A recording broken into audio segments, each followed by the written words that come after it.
Well, I mean, first, European actors and stakeholders really need to understand what China envisions as the future of multilateralism. There's a clear turn away, also in rhetorics, away from universal values, from liberalism, towards advocating for common values, which is the smallest common denominator essentially between countries. China also strongly advocates for a multilateralism that plays down or excludes the role of international non-governmental organizations as stakeholders, and it sees multilateralism really as a platform for states to hash out their differences and decide where to collaborate and where not.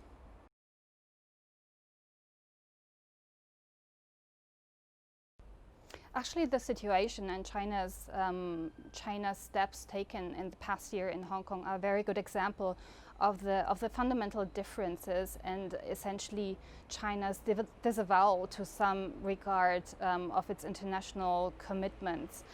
Because what you can see there is not only a violation or a clash with the Sino-British Joint Declaration that essentially set the framework also for one country, two system to work, but also of Hong Kong's and China's own commitments to international human rights treaties, such as the ICCPR, because the national security law introduced in Hong Kong quite clearly clashes outright with these international commitments.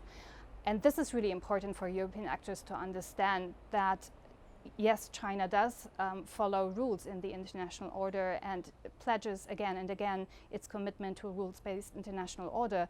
But once these rules and obligations clash with its core interests, there is a high willingness to just disregard these obligations.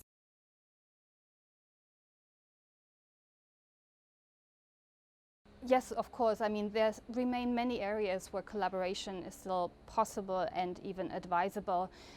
In that regard, China is also very smart in what it advocates as the future of multilateralism. It stresses, especially in its engagement with the West, to set aside the differences, for example, on human rights, to focus constructively on joint challenges such as climate change, on global internet governance, and on other areas.